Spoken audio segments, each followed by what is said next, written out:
नमस्कार, S4 note में आपका स्वागत है। करेंट अफेयर 2020-21 के अंतर्गत आज का टॉपिक है KBC नैनो PDF बुक से। KBC नैनो और इसमें 2 अक्टूबर 2020 तक के up to dated current affair है, जो बिहार करेंट अफेयर 2020-21। और इसके अंतर्गत देखेंगे आज का टॉपिक राष्ट्रीय घटनाक्रम। राष्ट्रीय घटनाक्रम में देखेंगे विभिन्न विधेयक, और राष्ट्रीय घटनाक्रम में देखेंगे बिहार के एक योजना। इस योजना का नाम है घर तक फाइबर योजना। प्रधानमंत्री नरेंद्र मोदी ने 21 सितंबर 2020 को बिहार में 9 राजमार्गों परियोजना और घर तक फाइबर योजना की शुरुआत की। और घर तक फाइबर योजना के तहत घरों में ऑप्टिकल फाइबर सेवाएं प्रदान की जाएगी, और गांव और ग्रामीण क्षेत्रों में ध्यान केंद्रित करने के लिए हर घर में ऑप्टिकल फाइबर सक्षम इंटरनेट कनेक्शन प्रदान करने के लिए यह योजना की शुरुआत की गई है। और आने वाले 1000 दिनों में केंद्र सरकार ने प्रधानमंत्री मोदी के डिजिटल इंडिया के दृष्टिकोण के अनुसार देश के हर गांव को ऑप्टिकल फाइबर से जोड़ने का काम करेगी। अगला है स्वदेशी माइक्रो प्रोसेसर चैलेंज। स्वदेशी माइक्रो प्रोसेसर चैलेंज क्या है? तो 18 अगस्त 2020 को केंद्रीय कानून एवं न्याय, संचार एवं इलेक्ट्रॉनिक्स और सूचना प्रौद्योगिकी मंत्री रविशंकर प्रसाद ने स्वदेशी माइक्रो प्रोसेसर चैलेंज हैशटैग आत्मनिर्भर भारत के लिए नवाचार समाधान का शुभारंभ भी किया है। हैशटैग आत्मनिर्भर भारत के लिए नवाचार समाधान का शुभारंभ किया। और इसका उद्देश्य है कि देश में स्टार्टअप, नवाचार और अनुसंधान के मजबूत पारिस्थितिकी तंत्र को और गति प्रदान करना। और इलेक्ट्रॉनिक्स और सूचना प्रौद्योगिकी मंत्रालय के तत्वावधान में IIT मद्रास और centre for development of advance computing ने ओपन सोर्स आर्किटेक्चर का उपयोग करते हुए शक्ति यानी 32 बिट और वेगा 14 बिट नामक 2 माइक्रो प्रोसेसर विकसित किया है।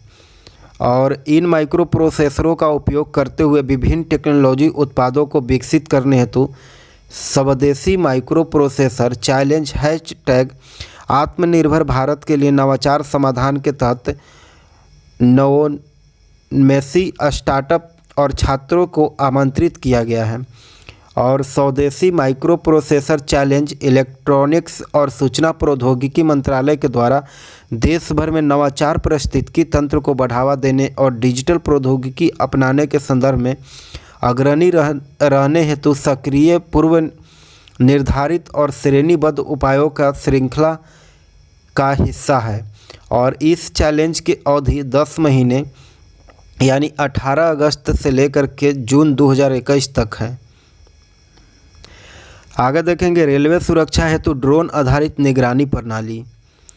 18 अगस्त 2020 को भारतीय रेलवे ने रेलवे सुरक्षा हेतु ड्रोन आधारित निगरानी प्रणाली का शुभारंभ किया। और रेलवे सुरक्षा बल यानी RPF ने मुंबई के 4 कर्मचारियों की एक टीम को ड्रोन उड़ान, निगरानी और देखभाल हेतु प्रशिक्षित भी किया गया है। और ये ड्रोन जो है real time tracking, video streaming में सक्षम है, और इन्हें स्वचालित फेज सेफ मोड पर संचालित किया जा सकता है। और अब तक RPF के द्वारा 31.87 लाख रुपए के लागत से दक्षिण पूर्व रेलवे, मध्य रेलवे, आधुनिक कोच फैक्ट्री, रायबरेली और दक्षिण पश्चिम रेलवे के लिए 9 ड्रोन खरीदा गया है। और भविष्य में 97 रुपये के लागत से 17 और ड्रोन के खरीद किया जाना प्रस्तावित है। अगला है ट्रांसजेंडर लोगों के लिए राष्ट्रीय परिषद। अगस्त 2020 में केंद्र सरकार ने ट्रांसजेंडर लोगों के लिए राष्ट्रीय परिषद यानी national council for transgender persons का गठन किया। और केंद्र सरकार ने ट्रांसजेंडर व्यक्तियों को अधिकारों का संरक्षण, अधिनियम 2019 के धारा 16 के द्वारा प्रदत्त शक्तियों का उपयोग करते हुए इस परिषद का गठन किया है और केंद्रीय सामाजिक न्याय एवं अधिकारिता मंत्री इस परिषद के पदेन अध्यक्ष होंगे, जबकि केंद्रीय सामाजिक न्याय और अधिकारिता राज्य मंत्री इसके पदेन उपाध्यक्ष होंगे। और परिषद के अन्य सदस्यों में विभिन्न मंत्रालयों या फिर विभागों के प्रतिनिधि, ट्रांसजेंडर समुदाय के 5 प्रतिनिधि, राष्ट्रीय मानवाधिकार आयोग और राष्ट्रीय महिला आयोग के प्रतिनिधि और राज्य सरकारों और केंद्र शासित प्रदेशों के प्रतिनिधि और गैर सरकारी संगठनों के प्रतिनिधित्व करने वाले विशेषज्ञ शामिल होंगे। और राष्ट्रीय परिषद का सदस्य पदेन सदस्य के अलावा अपने नामांकन का तारीख से 3 साल के लिए पद पर काम कर सकेगा। और इसमें राष्ट्रीय परिषद निम्नलिखित कार्य करेगा। राष्ट्रीय परिषद जो है वह निम्नलिखित कार्य करेगा। उसका कार्य इस प्रकार है। राष्ट्रीय परिषद जो है वह ट्रांसजेंडर व्यक्तियों के संबंध में नीतियों, कार्यक्रमों, कानून और परियोजनाओं के निर्माण पर केंद्र सरकार को सलाह देगा। और राष्ट्रीय परिषद जो है वह ट्रांसजेंडर व्यक्तियों के समानता और पूर्ण भागीदारी हासिल करने के लिए बनाई गई नीतियों और कार्यक्रमों के प्रभाव को निगरानी और मूल्यांकन करना है। और राष्ट्रीय परिषद के द्वारा ट्रांसजेंडर व्यक्तियों से संबंधित मामलों से जुड़े सभी सरकारी विभागों और अन्य सरकारी तथा गैर सरकारी संगठनों के गतिविधियों की समीक्षा और समन्वय करना इसका मुख्य उद्देश्य है। और ट्रांसजेंडर व्यक्तियों के शिकायतों का निवारण करना और केंद्र सरकार के द्वारा निर्धारित किए गए ऐसे अन्य कार्यों को पूरा करना इसका मुख्य काम है। आगे देखेंगे कि 3 हवाई अड्डे को PPP योजना के तहत पट्टे पर देने की मंजूरी। 3 हवाई अड्डे को पट्टे पर देने की मंजूरी 19 अगस्त 2020 को केंद्रीय मंत्रिमंडल के द्वारा भारतीय विमानपत्तन प्राधिकरण यानी AAI के जयपुर, गुवाहाटी और तिरुवनंतपुरम हवाई अड्डे को सार्वजनिक निजी भागीदारी यानी PPP योजना के तहत पट्टे पर दिए जाने की मंजूरी प्रदान की गई। और ये तीनों हवाई अड्डे जो है वह परिचालन, प्रबंधन और विकास के लिए 50 वर्ष के अवधि हेतु अडानी इंटरप्राइजेज लिमिटेड को पट्टे पर दिए गए हैं। अडानी इंटरप्राइजेज लिमिटेड को पट्टे पर दिए गए हैं। और उल्लेखनीय है कि सरकार ने भारतीय विमानपत्तन प्राधिकरण के दिल्ली और मुंबई हवाई अड्डे को सार्वजनिक निजी भागीदारी यानी PPP के तहत परिचालन, प्रबंधन और विकास हेतु लगभग 1 दशक पूर्व ही पट्टे पर दे दिया था। आगे देखेंगे स्वच्छ सर्वेक्षण 2020।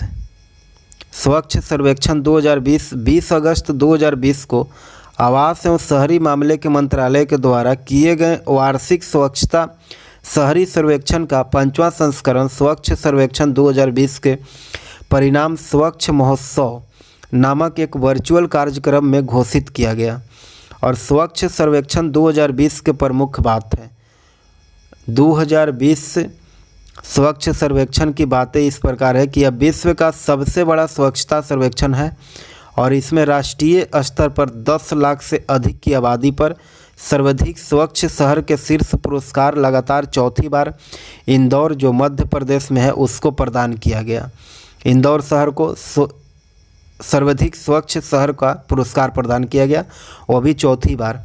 और इसके बाद दूसरा जो पुरस्कार है वह दूसरा पुरस्कार सूरत को मिला और तीसरा जो है वह नवी मुंबई को प्राप्त हुआ और विजयवाड़ा को चौथा पुरस्कार प्राप्त हुआ और अहमदाबाद को 5वां स्थान प्राप्त हुआ।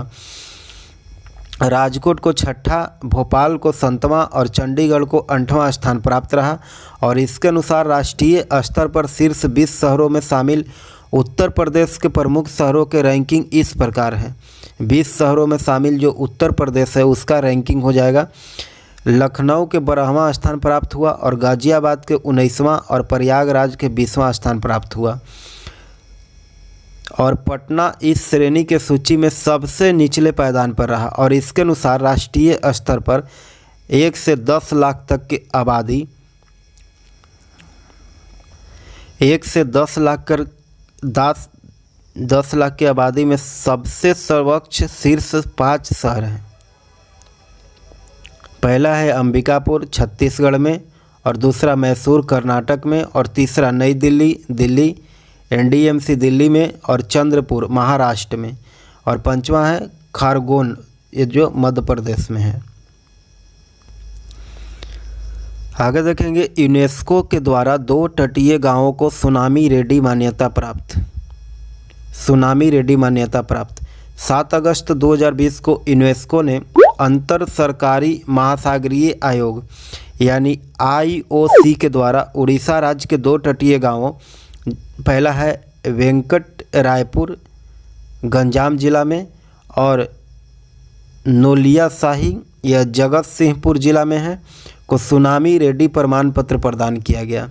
सुनामी रेडी क्या है? सुनामी रेडी गांव वाला उड़ीसा भारत का पहला राज्य बन गया है, और यूनेस्को के अंतर सरकारी महासागरीय आयोग के द्वारा इस तरह के प्रमाण पत्र प्राप्त करने वाला भारत हिंद महासागर क्षेत्र का पहला देश है। आगे देखेंगे, चुनौती क्या है? तो चुनौती जो है वह नेक्स्ट जनरेशन स्टार्टअप चैलेंज, और इसके अंतर्गत 28 अगस्त 2020 को केंद्रीय इलेक्ट्रॉनिक्स और सूचना प्रौद्योगिकी मंत्री रविशंकर प्रसाद, केंद्रीय इलेक्ट्रॉनिक्स और सूचना प्रौद्योगिकी मंत्री कौन है? तो रविशंकर प्रसाद ने चुनौती नेक्स्ट जनरेशन स्टार्टअप चैलेंज प्रतियोगिता का शुभारंभ किया है, और इस प्रतियोगिता का प्रारंभ भारत के टियर 2 शहरों में सॉफ्टवेयर उत्पादों एवं स्टार्टअप को बढ़ावा देने के उद्देश्य से किया गया है, और इस कार्यक्रम का उद्देश्य कुछ चुने हुए क्षेत्रों में काम कर रहे लगभग 300 स्टार्टअप की पहचान करना है, और इन चिन्हित स्टार्टअप को 25 लाख रुपए के शुरुआती फंड एवं अन्य सुविधाएं उपलब्ध कराई जाएगी। और केंद्र सरकार ने इस कार्यक्रम हेतु 3 वर्षों की अवधि के लिए 95.3 करोड़ रुपए का बजट निर्धारित किया है, और चुनौती कार्यक्रम के तहत इलेक्ट्रॉनिक्स और IT मंत्रालय विविध कार्य क्षेत्रों में स्टार्टअप को आमंत्रित करेगा। आगे देखेंगे, भारतीय पुरातत्व सर्वेक्षण के नए सर्किल। अगस्त 2020 में संस्कृति मंत्री के द्वारा भारतीय पुरातत्व सर्वेक्षण 7 नए सर्किलों की घोषणा की गई है, और इसमें घोषित किए गए 7 नए सर्किल हैं। त्रिची जो है वह तमिलनाडु में है, और रायगंज जो है वह पश्चिम बंगाल में है, और राजकोट जो है वह गुजरात में स्थित है, और जबलपुर मध्य प्रदेश में है, और झांसी और मेरठ जो उत्तर प्रदेश में स्थित है, तथा हम्पी कर्नाटक में है। हम्पी जो है वह मिनी सर्किल को पूर्ण विकसित सर्किल में बदला गया है, और इससे पूर्व देश भर में 29 भारतीय पुरातत्व सर्वेक्षण यानी ASI सर्किल थे, और इसके साथ ही अब कुल मिलाकर के 36 ASI सर्किल हो गया है, और उत्तर प्रदेश में लखनऊ और आगरा के साथ बुंदेलखंड में झांसी और पश्चिमी उत्तर प्रदेश में मेरठ सहित 2 नई सर्किलों की घोषणा की गई है। आगे देखेंगे, भारत वियतनाम संयुक्त आयोग के 17वीं बैठक 2020। भारत और वियतनाम के संयुक्त आयोग के 17वीं बैठक 25 अगस्त 2020 को भारत वियतनाम संयुक्त आयोग के 17वीं बैठक 2020 वीडियो कॉन्फ्रेंसिंग के माध्यम से संपन्न हुआ, और इस बैठक के सह-अध्यक्षता भारत के विदेश मंत्री S जयशंकर। दोनों पक्षों ने भारत वियतनाम के समग्र सामरिक गठबंधन या फिर गठजोड़ में हाल के घटनाक्रमों की समीक्षा किया है, और इसके अलावा दोनों पक्षों ने असैन्य परमाणु ऊर्जा, अंतरिक्ष, समुद्री विज्ञान और नई प्रौद्योगिकी सहित उभरते क्षेत्रों में करीबी सहयोग के बढ़ोतरी की संभावना तलाशने पर भी सहमति जताई है। और बैठक के दौरान दोनों ओर से पारस्परिक हित के क्षेत्रीय और अंतर्राष्ट्रीय मुद्दे, खास करके कोविड-19 महामारी प्रकोप के संदर्भ में विचारों का आदान प्रदान भी किया गया है। आगे देखेंगे देश में नदी पर बना सबसे लंबा रोपवे, यानी 24 अगस्त 2020 को असम के वित्त स्वास्थ्य एवं परिवार कल्याण मंत्री हिमंता बिस्वा और गुवाहाटी विकास विभाग के मंत्री सिद्धार्थ भट्टाचार्य ने ब्रह्मपुत्र नदी पर बने 1.82 किलोमीटर लंबे रोपवे सेवा का उद्घाटन किया है और यह देश में नदी पर बना सबसे लंबा रोपवे है और इस रोपवे के माध्यम से उत्तरी गुवाहाटी और गुवाहाटी शहर की यात्रा सुगम होगी और इस रोपवे के उत्तरी गुवाहाटी में कचारी घाट से उत्तरी गुवाहाटी के डोल गोविंदा मंदिर तक संचालित किया जाएगा। आगे देखेंगे IBM NSDC के मध्य साझेदारी।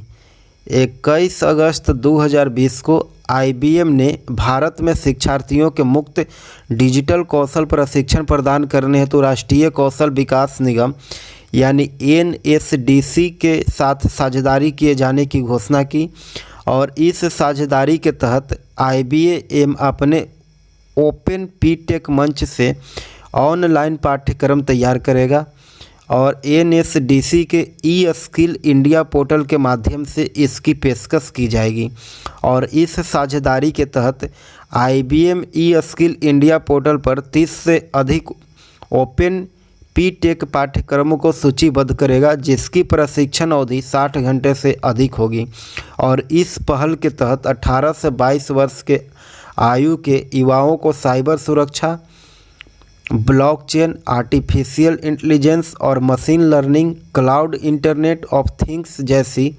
तकनीकों के साथ साथ व्यावसायिक कौशल जैसे पाठ्यक्रम में नॉलेज पार्टनर के रूप में प्रशिक्षित किया जाएगा और भारत में IBM के ओपन पीटेक की शुरुआत मार्च 2020 में हुई थी।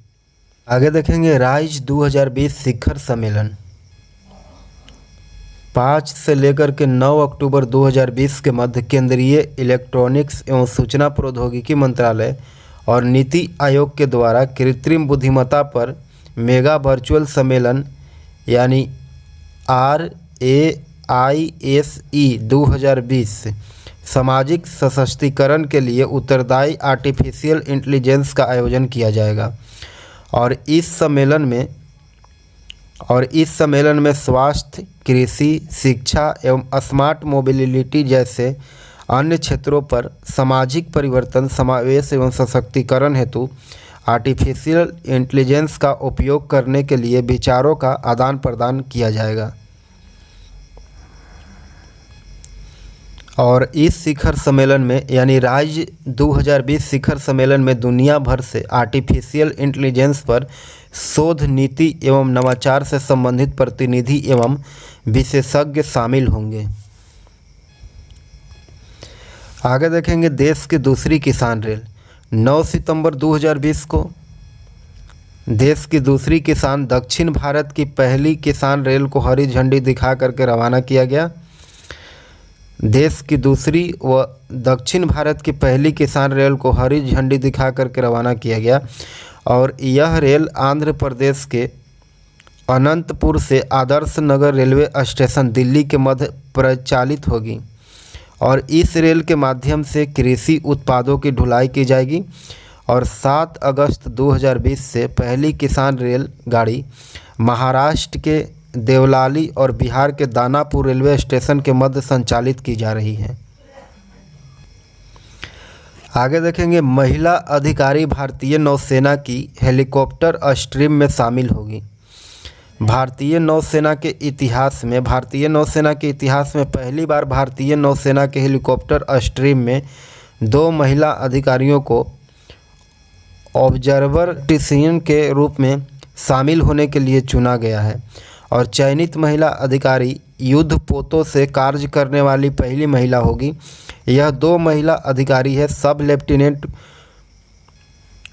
लेफ्टिनेंट कुमुदनी त्यागी और रीति सिंह और ये अधिकारी भारतीय नौसेना के 17 अधिकारियों के एक समूह का हिस्सा है जिन्हें 21 सितंबर को आयोजित एक समारोह में भारतीय तटरक्षक बल के 4 महिला अधिकारियों और 3 अधिकारियों के साथ पर्यवेक्षकों के रूप में स्नातक होने पर विंग्स से सम्मानित किया गया था।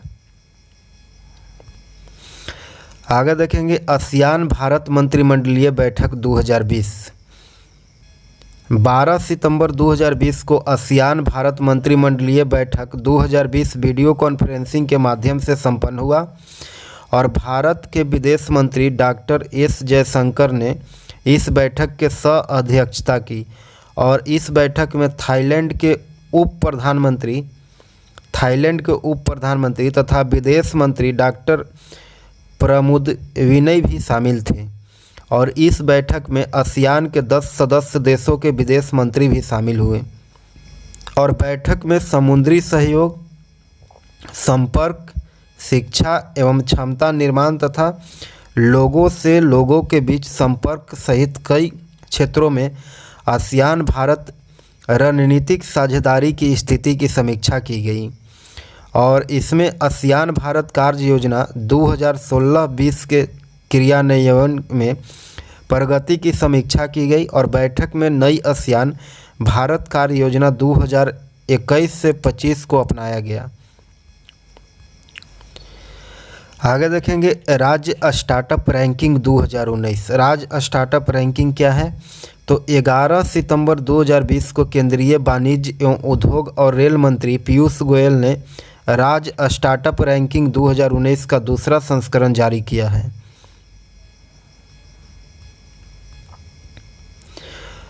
और इस रैंकिंग का उद्देश्य है कि राज्यों में नवाचार की क्षमता को विकसित करना और इसमें 22 राज्यों और 3 केंद्र शासित प्रदेशों को भी शामिल किया गया है और इसमें राज्यों को 5 श्रेणियों में वर्गीकृत किया गया है और सबसे पहले सर्वश्रेष्ठ प्रदर्शन करने वाला राज्य। यह 5 श्रेणियां इस प्रकार है कि सर्वश्रेष्ठ प्रदर्शन करने वाला राज्य और उत्तम प्रदर्शन करने वाला राज्य और अग्रणी यानी लीडर के रूप में भागीदार लेने वाला राज्य और आकांक्षी या फिर अग्रणी राज्य। और 5वां हो जाएगा उभरते हुए स्टार्टअप परितंत्र। इसके अनुसार इस रैंकिंग में गुजरात जो है वह सर्वश्रेष्ठ प्रदर्शन करने वाला राज्य रहा और इसमें टॉप परफॉर्मर यानी उत्तम प्रदर्शन के श्रेणी में कर्नाटक एवं केरल राज्य को शामिल किया गया और अग्रणी श्रेणी में बिहार, महाराष्ट्र, उड़ीसा, राजस्थान शामिल हैं और आकांक्षी अग्रणी राज्य में देखेंगे तो हरियाणा हो जाएगा, फिर झारखंड और फिर पंजाब, तेलंगाना, उत्तराखंड आदि शामिल हैं। और उभरते हुए स्टार्टअप परितंत्र में शामिल राज्य हैं आंध्र प्रदेश। उभरते हुए स्टार्टअप परितंत्र में आंध्र प्रदेश, असम, छत्तीसगढ़, दिल्ली, हिमाचल प्रदेश, मध्य प्रदेश, तमिलनाडु तथा उत्तर प्रदेश, ये सब उभरते हुए स्टार्टअप परितंत्र राज्य में शामिल हैं। आगे देखेंगे G20 सदस्य देशों के शिक्षा मंत्रियों के वर्चुअल बैठक यानी 5 सितंबर 2020 को G20 सदस्य देशों के शिक्षा मंत्रियों के वर्चुअल बैठक सऊदी अरब की अध्यक्षता में संपन्न हुआ 5 सितंबर 2020 को। और सऊदी अरब वर्ष 2020 में G20 लीडर्स समिट की मेज़बानी कर रहा है और इस बैठक में भारत का प्रतिनिधित्व केंद्रीय शिक्षा मंत्री रमेश पोखरियाल निशंक ने किया। और इस बैठक में G20 सदस्य देशों के शिक्षा मंत्रियों ने शिक्षा निरंतरता, आरंभिक बाल्यावस्था शिक्षा एवं शिक्षा में अंतर्राष्ट्रीय से क्षेत्रों में एक साथ मिलकर के काम करने का भी संकल्प लिया है। आगे देखेंगे वर्ल्ड उर्दू वेबिनार 2020। 27-28 अगस्त 2020 के मध्य वर्ल्ड उर्दू वेबिनार 2020 नई दिल्ली में आयोजित हुआ और इस 2 दिवसीय कार्यक्रम का मुख्य विषय था यानी इसका थीम था कि responsibilities of Urdu writer in the age of electronic and social media.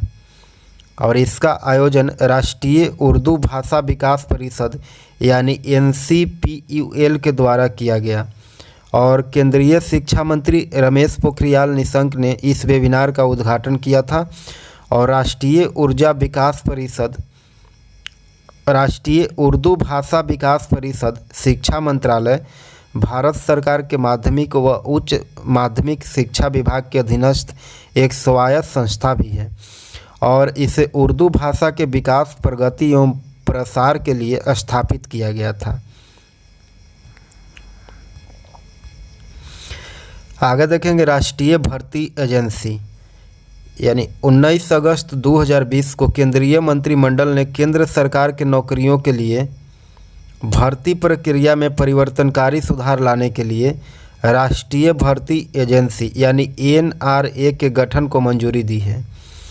और NRA एक बहु एजेंसी निकाय होगी जिसकी शासी निकाय में रेलवे मंत्रालय, वित्त मंत्रालय, वित्तीय सेवा विभाग और SSC, RBI, RRB तथा IBPS के प्रतिनिधि शामिल होंगे। और NRA, SSC, RRB और IBPS के लिए पहले स्तर पर उम्मीदवारों की स्क्रीनिंग करने हेतु सामान्य योग्यता परीक्षा यानी CET आयोजित करेगा। और CET स्नातक, यह जो CET है उसमें स्नातक, उच्च माध्यमिक यानी 12वीं उत्तीर्ण और मैट्रिक 10वीं उत्तीर्ण उम्मीदवारों के लिए कंप्यूटर आधारित ऑनलाइन सामान्य योग्यता परीक्षा है। और इस परीक्षा के द्वारा समूह ख और समूह ग यानी गैर तकनीकी पदों के लिए उम्मीदवारों को स्क्रीनिंग यानी शॉर्ट लिस्ट किया जाएगा। और CET के अंक स्तर पर की गई स्क्रीनिंग के आधार पर भर्ती के अंतिम चयन पृथक विशेषाकृत टियर 2 या फिर 3 इत्यादि परीक्षा के माध्यम से किया जाएगा, जिसे संबंधित भर्ती एजेंसी के द्वारा संचालित किया जाएगा। और उम्मीदवारों के द्वारा CET में प्राप्त स्कोर परिणाम घोषित होने की तिथि 3 वर्ष की अवधि के लिए वैध होंगे। ई पोर्टल स्वास्थ्य, इसके अंतर्गत देखेंगे कि 17 अगस्त 2020 को केंद्रीय जनजातीय कार्य मंत्री अर्जुन मुंडा ने आदिवासी स्वास्थ्य और पोषण पर स्वास्थ्य नामक ई पोर्टल का उद्घाटन किया है। स्वास्थ्य नामक ई पोर्टल का उद्घाटन किया और यह अपने किस्म का पहला ई पोर्टल है जो एक ही मंच पर भारत के जनजातीय आबादी के स्वास्थ्य और पोषण संबंधी जानकारी उपलब्ध कराता है। और स्वास्थ्य पोर्टल स्वास्थ्य संबंधी विशेषज्ञता और अनुभवों के आदान प्रदान की सुविधा के लिए भारत के विभिन्न भागों से प्राप्त नवाचारी प्रक्रियाओं यानी शोध रिपोर्टों आदि के उपयोगी जानकारी साझा करेगा। आगे देखेंगे 74वें स्वतंत्रता दिवस के अवसर पर प्रधानमंत्री का संबोधन। 15 अगस्त 2020 को 74वें स्वतंत्रता दिवस के अवसर पर प्रधानमंत्री नरेंद्र मोदी ने ऐतिहासिक लाल किले के प्राचीर से लगातार 7वीं बार देश को संबोधित किया। और प्रधानमंत्री के संबोधन के प्रमुख बातें अग्रलिखित हैं कि वर्ष 2019 में भारत में प्रत्यक्ष विदेशी निवेश में 18% की वृद्धि हुई है और नेशनल इंफ्रास्ट्रक्चर पाइपलाइन प्रोजेक्ट पर 110 लाख करोड़ रुपए से अधिक खर्च किए जाएंगे और इसके लिए अलग अलग क्षेत्रों से लगभग 7,000 परियोजना का भी पहचान की गई है। कुल 40 करोड़ जनधन बैंक खातों में 22 करोड़ खाते महिला की है। 40 करोड़ जनधन खाते में 22 करोड़ खाता जो है वह महिला के हैं। और 6,000 जन औषधि केंद्रों से 5 करोड़ से अधिक सैनिटरी पैड गरीब महिलाओं को दिए जाएंगे। और वर्तमान में भारत में 200 करोड़ लीटर एथेनॉल का उत्पादन होता है। और नदियों एवं समुद्रों में रहने वाले डॉल्फिन मछलियों के संरक्षण हेतु प्रोजेक्ट डॉल्फिन चलाया जाएगा। और आगामी दिनों में एशियाई शेरों के संरक्षण के लिए प्रोजेक्ट लायन की शुरुआत की जाएगी। आगे देखेंगे 17वें आसियान भारत आर्थिक मंत्री परामर्श बैठक 2020। 29 अगस्त 2020 को 17वें आसियान भारत आर्थिक मंत्री परामर्श बैठक और वीडियो कॉन्फ्रेंस के माध्यम से आयोजित हुआ और केंद्रीय वाणिज्य एवं उद्योग और रेल मंत्री पीयूष गोयल तथा वियतनाम के उद्योग और व्यापार मंत्री त्रान तुआन अन ने इस बैठक के सह अध्यक्षता की है और बैठक में सभी 10 आसियान देशों में Brunei, Cambodia, Indonesia, Laos, Malaysia, Myanmar, Philippines, Singapore, Thailand और वियतनाम के व्यापार मंत्रियों ने भी भाग लिया है और मंत्रियों की चर्चा आसियान भारत वस्तु व्यापार समझौता यानी AITIGA समीक्षा पर केंद्रित रही है। आप हमारे चैनल पर नए हैं तो आप हमारे चैनल को सब्सक्राइब करें, लाइक करें और शेयर करें। धन्यवाद।